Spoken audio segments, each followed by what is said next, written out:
तो ये सब अंतरंग ब्रज की लीलाएं हैं जो ठाकुर जी ब्रज में कर रहे हैं, आज तक भी है रही हैं।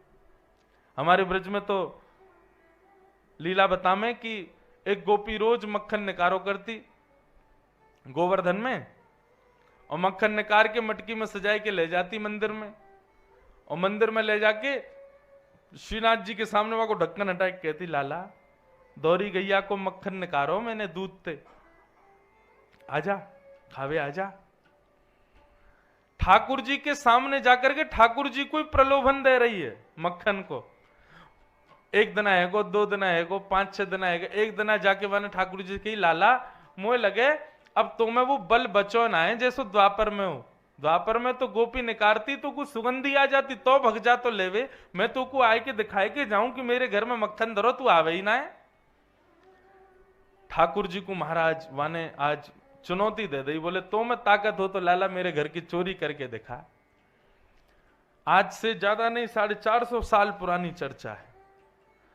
श्रीनाथ जी जब गोवर्धन में विराजते थे, वह गोपी को भाव सुनकर के ठाकुर जी तो बड़े विचलित है गए। कुम्मन दास जी गए, कुम्मन दास जी ठाकुर जी की राग सेवा कर रहे, इतने में श्रीनाथ जी बड़े दुखी से दिखाई दिए, तो कुम्मन दास जी ने गाते गाते पूछ ली, जय जय कहा भय हो, इतने उदास कैसे बैठे हो? बोले मुंह में पानी आ रहा हो मेरे। बोले मुंह में पानी? अरे 8-8 बार भोग लगे तब तुम्हारो पेट ना भरे हैं, जीवे सांस ना मिले। ठाकुर जी खाते ही रहो सुबह से शाम तक, उठते पट दूध पियो, उठते ही तो दूध पीवेंगे, लड्डू खाएंगे। यहां पे हमारे लिए सबरे नियम बना दिए, उठो, उठ करके पहले हाथ देखो, फिर जमीन स्पर्श करो, फिर माता पिता को प्रणाम करो, फिर स्नान करो, ध्यान करो, मुख धो, तिलक लगाओ, थोड़ी देर नाम जप करो, सेवा करो, इनको उठाओ, इनको नहलाओ, इनको सब सेवा करो, इनको भोग लगा के फिर तुम पाओ। और खुद ठाकुर जी के उत्थापन के कई पदन में तो ऐसा भाव है कि ठाकुर जी तब तक ना उठें जब तक यशोदा मैया दूध ते बड़ो कटोरा लाल जी के मोहते ना लगा दे। लाल जी को एक सिर उठावे, आंख अभी बंदे सो ही रहे, यशोदा मैया सिर ते ऐसे लाल जी को उठावेगी और ऐसे कटोरा मुख ते लगावे, एक घूंट जब मुख में चलो जाए तब लाल जी की आंख खुले। बोले अच्छा मैया भो रह गई का? बोले हाँ लाला भो रह गई, ले उठ जा, ले लड्डू और खा ले। कुम्मनदास जी बोले 8-8 बार भोग लगाओ ठाकुर जी, तब भी तुम्हारी जीव है और पेट है, शांति ना मिले। अब काय को रसा रहो मुंह में? ठाकुर जी बोले कुंभना एक गोपी आवे और पीछे ते मटकी में धरे मक्खन को मुंह को ऐसे दिखा दिखा के लालच दे के जावे मुंह को। बोले लाला तुम्हें ताकत हो तो चोरी करके दिखा, मेरा तो मन आ गया है। कुम्मनदास जी कौन पे, मक्खन पे कि गोपी पे? बोले ना गोपी तो बड़ी बूढ़ी है, वहां को मक्खन बहुत बढ़िया। देखो भैया ये ब्रज की लीला है, यहां परब्रह्म नहीं है, यहां ईश्वर नहीं है, जगत नियंता नहीं है, यहां तो ऐसी ऐसी लीलाएं महाराज, ऐसे ऐसे पद हैं आप सुन ले तो सिर पकड़ के बैठ जाओ। बोले ये भगवान है? बोले हाँ ये भगवान है। इस बार हमारा मन है लाल जी की उत्सव होगा द्वारिका में, आप सब भी पधारो। विश्वनाथ, काशी विश्वनाथ जी की रज लेकर के जो जो आ सको, 11 से 17 जनवरी ठाकुर जी के उत्सव में द्वारिका। तो द्वारिका हम लोग हर साल उत्सव में रात्रि में बड़े बड़े गायकों को बुलाते हैं, बाहर से बड़े बड़े संगीतज्ञों को बुलाते हैं, खर्चा बहुत हो जाता है, आएंगे तो इस बार भी। लेकिन अब की बार हमने एक चीज और एक्स्ट्रा रखने का विचार है, हो कि नहीं हो वो लाल जी जाने। ठाकुर जी की जो ये लीला है ना, जैसे दान लीला, अब दान लीला का पद गवेगा और पद के संग संग लीला भी चलेगी। लाल जी बीच में विराजे रहेंगे सिंहासन पे, ये कोई बिंडला सखी बन जाएंगे इनमें से, कोई जो है का है नंदनी सखी बन जाएंगे, ये गोवर चोटी बैठी है यहाँ पे, ये सबरे सखी बनेंगे। हाँ हम लाल जी की ऐसी लीला कर चुके हैं एक बार अपने घर पे एक्सपेरिमेंट के रूप में। उसमें हमने क्या किया था, गेंद चोरी लीला, ठाकुर जी की गेंद चोरी लीला करी थी, बड़ा आनंद आता है।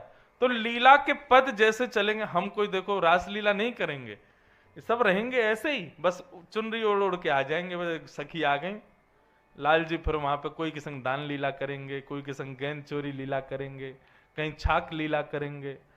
तो ऐसा मन है मेरा कि द्वारिका में रात्रि में 1 घंटा की एक लीला भी रखें। कोई श्रृंगार विंगार नहीं करेंगे, ऐसे ही ये लोग आएंगे, कोई सखा बन के, कोई सखी बन के, लाल जी बीच में रहेंगे और पूरी लीला चलेगी वही भाव से। तो इस बार मन है कि ठाकुर जी की ऐसी लीला द्वारिका में 1 घंटा शाम को लीला भी हुआ करे, कुछ पदों को। तो उससे क्या होगा, वैष्णवों को पदों का सुख भी प्राप्त होगा और लाल जी को तो सुख मिलेगा ही। और हमारा मुख्य उद्देश्य पता है क्या है, द्वारिकाधीश द्वारिका में बैठे बैठे विचलित हो जाएं, ब्रज की इतनी याद आवे, इतनी याद आवे कि कोई ना कोई ब्रजवासी तो 7 दिना में प्रत्यक्ष मिले ही जाए। बोले भैया मुझे बहुत याद आ रही है ब्रज की, तुम लोगों ने आके यही ब्रज प्रकट कर दियो है, बताओ वहां दान लीला छाक लीला सब होएगी तो लाल जी को याद आवेगी ब्रज की, और ब्रज की स्मृति आवे, उनको सुख मिलेगा, वही करवे हम जा रहे हैं। तो इस बार मन है अभी संग्रह कर रहे हैं पदों का, एक एक दिन लीला करेंगे ठाकुर जी की। तो ठाकुर जी बोले मुंह को प्रलोभन दे के जावे मक्खन को, और मेरा तो बड़ो मन करे वाके घर जाके वाके मक्खन चुराई आऊं मैं। कुमनदास जी बोले द्वापर युग नहीं है ये, कल युग है, ऐसी मार घलेगी ठाकुर जी, सबरी ठकुराई रखी रह जाएगी आपकी। श्रीनाथ जी बोले ना है, मेरा तो मन कर रहा है, मैं तो जाऊंगा चोरी करवे। सखान को भाव का है बंधुओं, ये अष्ट सखा जो है ये ठाकुर जी की स्मृति तो पूरी करते हैं, जो उनके मन में आ जाए वो पूर्ण करना इनको काम है। कुमनदास जी बोले करनो कैसे है, बोले वो हम पे छोड़ दे, हम सब बता देंगे, योजना पूरी बनी भई है, बस एक साथी की जरूरत है, तू मिल गो मुंह को। कुमनदास जी बोले बड़ो बूढ़ो आदमी हूं भैया, मुंह पे चोरी फोरी ना होवे। ठाकुर जी बोले तू मुंह पे छोड़ दे, बस फुर्ती रखी हो, सब करवा दूंगा मैं। कुमनदास जी बोले कैसे करना बताओ।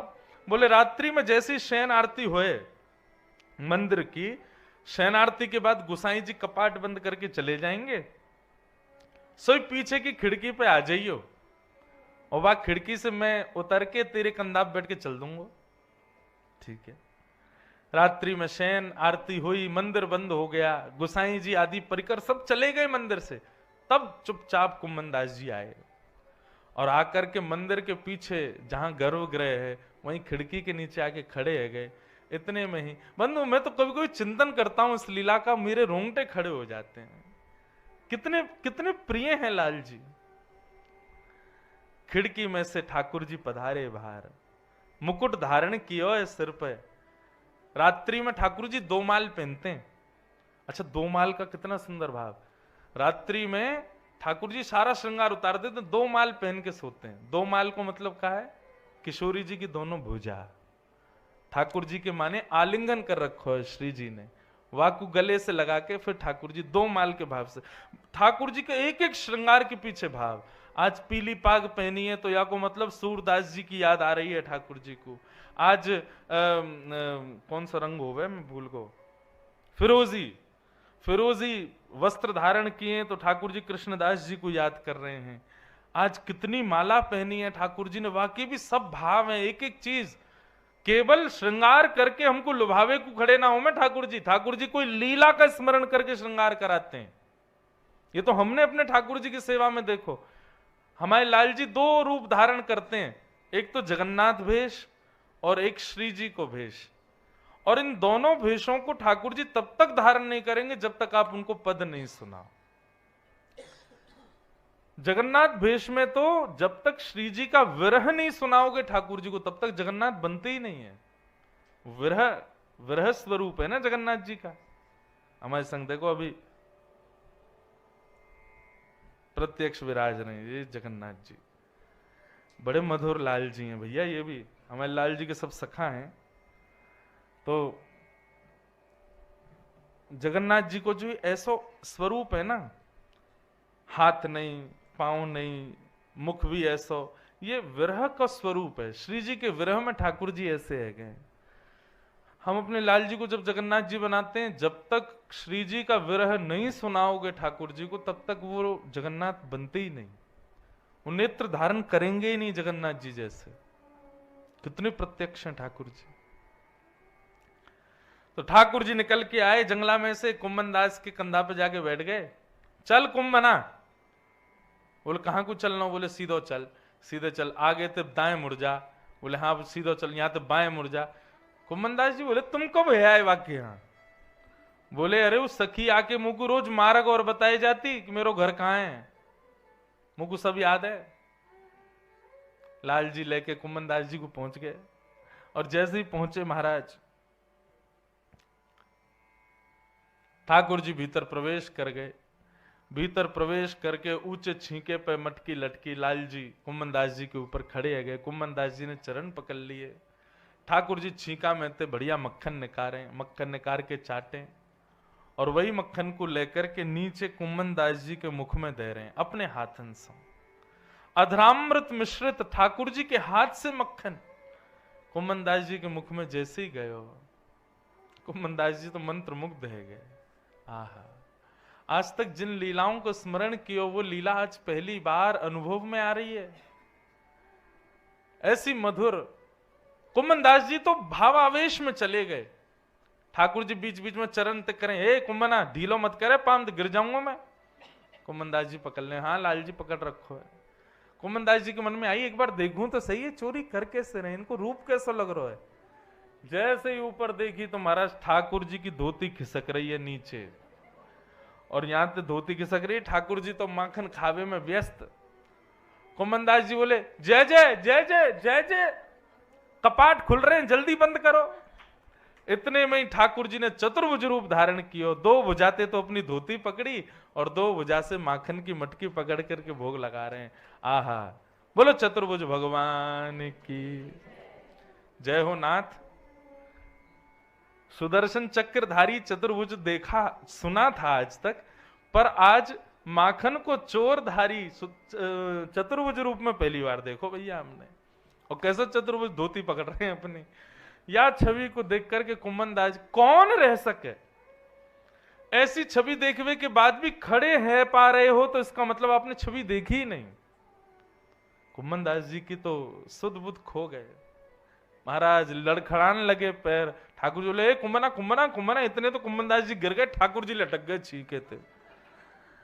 ठाकुर जी बोले भैया ये आने मरवाई दिए। नेक आवाज सी भाई मटकी ऊपर ते और गिर गई। गोपी बोली चोर चोर चोर, पकड़ो पकड़ो पकड़ो। ठाकुर जी तो छीके थे, कूद काट के भग गए। कुम्भन दास जी तो वही भाव आवेश में ठाकुर जी की वही लीला को स्मरण, मुंह पे मक्खन लगो है अधरामृत मिश्रित। गोपी ने आके बजाए डंडा। अरे बुढ़ापे में चैन ना पड़े। ए कुम्भन दास तू मंदिर में गावे है ना, श्रीनाथ जी मंदिर में गावे, और तो ने क्यों शर्म नहीं आई कि मैं कहीं चोरी करवे जा रहा हूं। कुम्भन दास जी को मार थोड़ी लग रही है। कुम्भन दास जी तो सखी की भलैया ले रहे। तू है सखी बड़ भाग बड़े। मुझे ये पद बहुत प्रिय है। बंधुओं आप सब अपने ठाकुर जी की सेवा करते हो, उस समय इस पद को मन में सोचा करो, हम कितने बड़े भागी। लाल जी हमारी गोद में बैठते हैं, हमारे हाथ में लेटते हैं, हमसे श्रृंगार कराते हैं, हम जैसे चाहें उसको उनको बना दें, जो चाहे उनको पहना दें, जो चाहे उनको खवाए दें, जैसो चाहे हमारे वश हैं ठाकुर जी। हम जैसो चाहे उनको श्रृंगार करते हैं, वैसे ही रहेंगे पूरे दिन। बताओ आप अधीन हो ठाकुर जी के कि ठाकुर जी अधीन है आपके? ठाकुर जी अधीन है हमारे। कैसे श्रृंगार कर दो सब स्वीकार।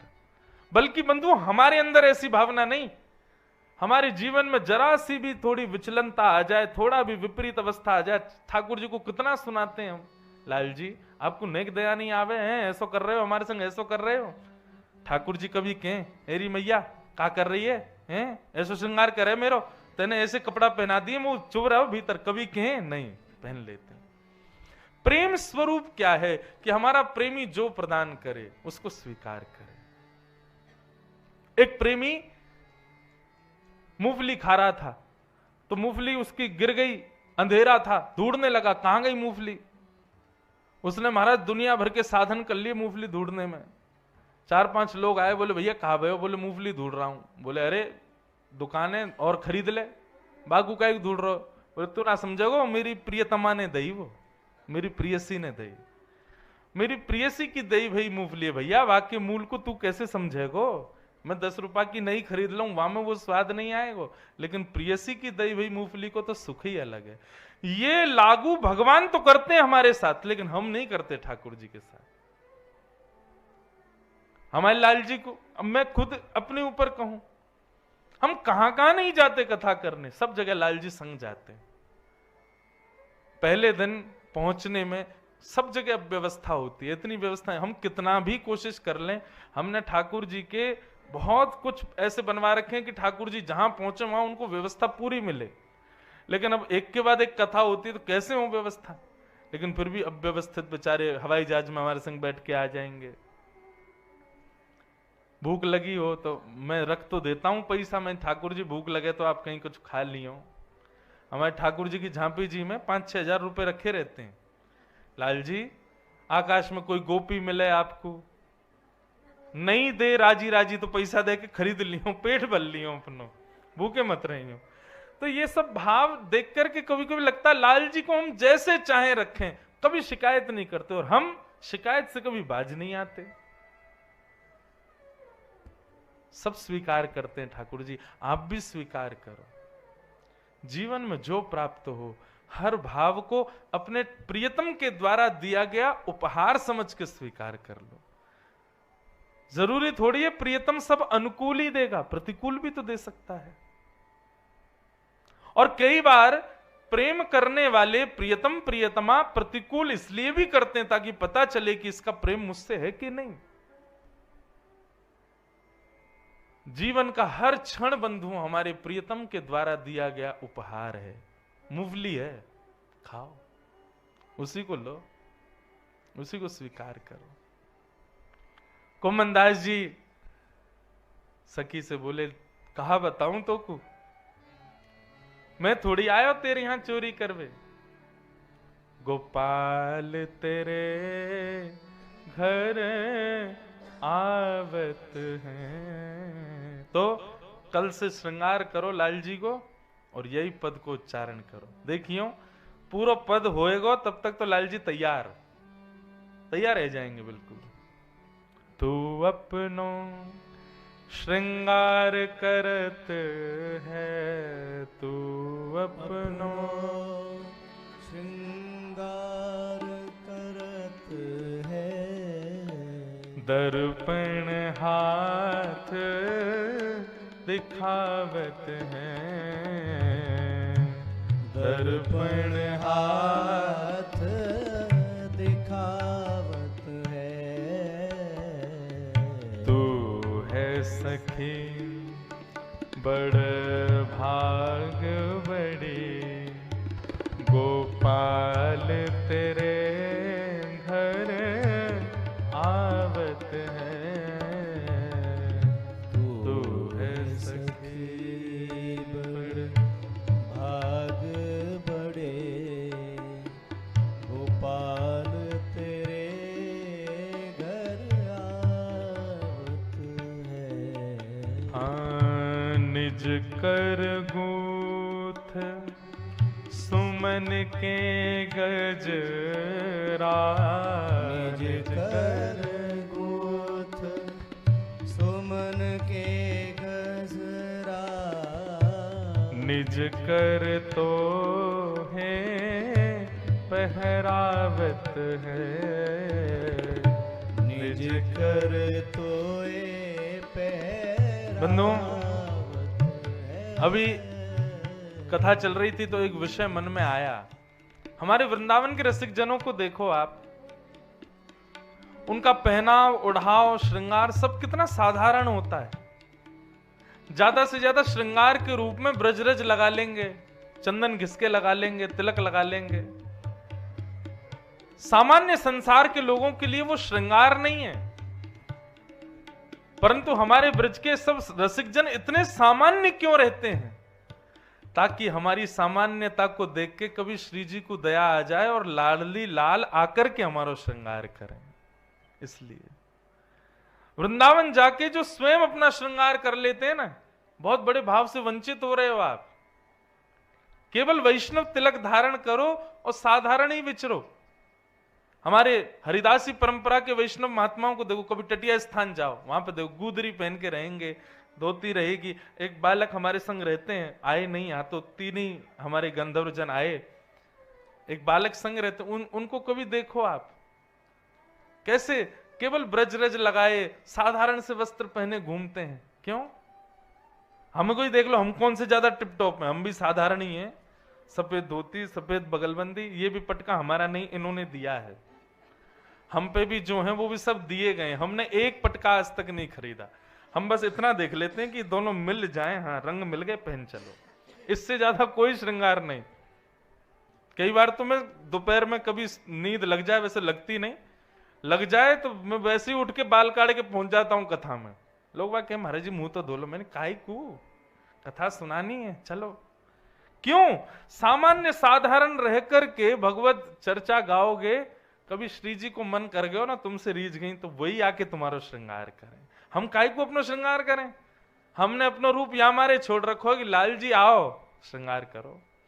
मीराबाई कभी श्रृंगार नहीं करती, जिन भेषा मारो सांवरो रीझ है, मैं सो ही भेष धरूंगी।